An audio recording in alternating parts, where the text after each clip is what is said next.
Central Otago's Teviot Valley is a productive fruit-growing community, offering golden opportunities for seasonal jobs as well as permanent career roles. It comes at a time when the country is facing labour shortages due to COVID-19 border closures, preventing experienced RSE workers and international backpackers from entering the country.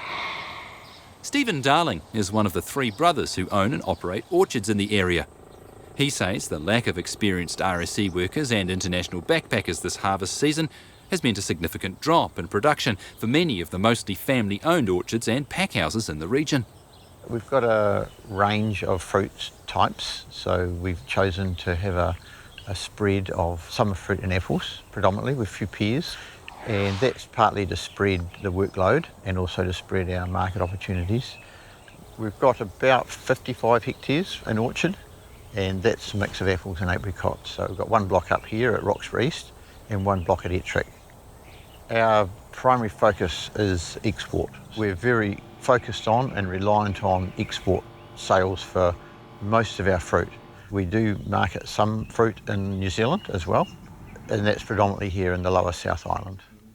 Fruit growing is a type of work that's got year-round work for, in our situation, probably 8 or 9 full-time staff, plus Sally myself. We would probably be looking for 50 to 60 extra people for harvest and packing time. We need to bring those numbers in to get the crop off and packed and sold somewhere. Traditionally, it's been about a one-third mix.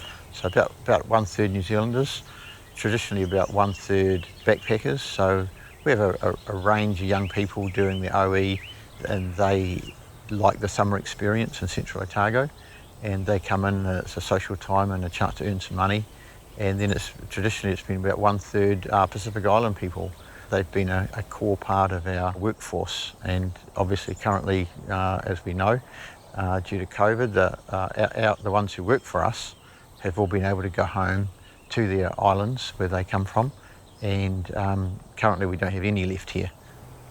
People who come out here year on year, we've had some that have been here nearly 11, 12 years since the first year or two that the scheme began, and they really become like family.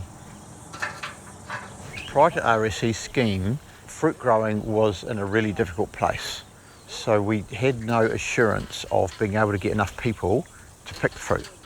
And to get quality, you've got to do things at the right time. And to get the value out of the crop, you've got to do things at the right time. And in this district, we had situations where people couldn't get the fruit picked when it needed to be picked. And so that value was lost. Summer fruit's really important too, because it's so perishable. Apples have got a little bit more shelf life, but it's critical for their storage life we pick them at the right time. And there just were not enough people. The reason the RSE scheme started was because there was a need.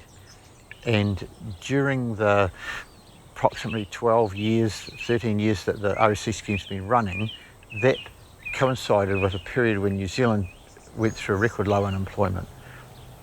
There's been a lot of investment and development in the fruit industry during the time the RSE scheme's been going. So there's a lot of new trees, there's a lot of new planting, there's a lot of new fruit volume coming on stream. And I seriously think that's at risk if we don't maintain the RSE scheme as it was. I understand that there's an obligation on employers to try and get New Zealanders, and we will. We'll take any suitable New Zealander we can. Why not? It just makes sense to. But the fact that needs to be understood is that we need to cover the seasonal peaks in order to get the fruit off to sustain the roles for our key New Zealand permanent workforce. If we don't get that, then our businesses are at risk. There's a lot of different types of role available in horticulture. It's not about just picking fruit and putting it in a box. So we need young people that have got aspirations for science. We've got people who are interested in marketing. We need people who are interested in IT. We need people who are interested in working with other people. We need people who are good machinery operators. That there's a raft of different types of role that the expansion of the industry and the creation of the properties and the operations that are going in now that we need for the future.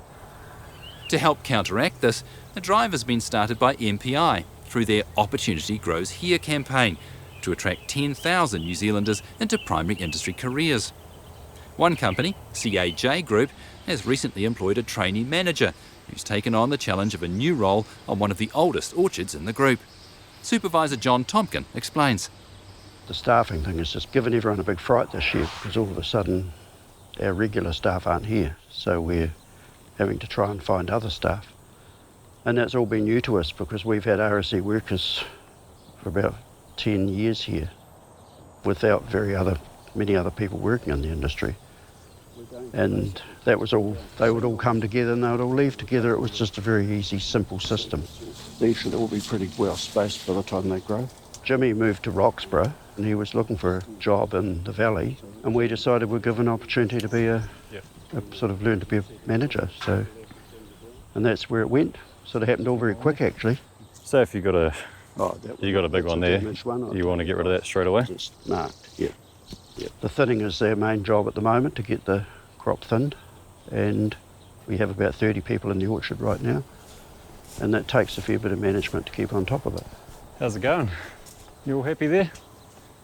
Prior to living in Roxburgh, I was living in Wanaka, and there was opportunities for cheaper living, so we came out this way, with also the opportunity of buying a house.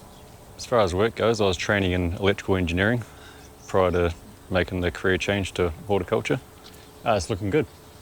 Daily routine at the minute is just managing staff with the thinning, and at the same time, learning a lot about the trees myself. So you can see every day's a new day for me. I wanted to stop commuting because I'd continued to commute as soon as I moved out here. And now the orchard's only 10 minutes down the road from me, so more or less living the dream now, home, at a reasonable time, and away in the morning at a reasonable time, so it's good for the lifestyle.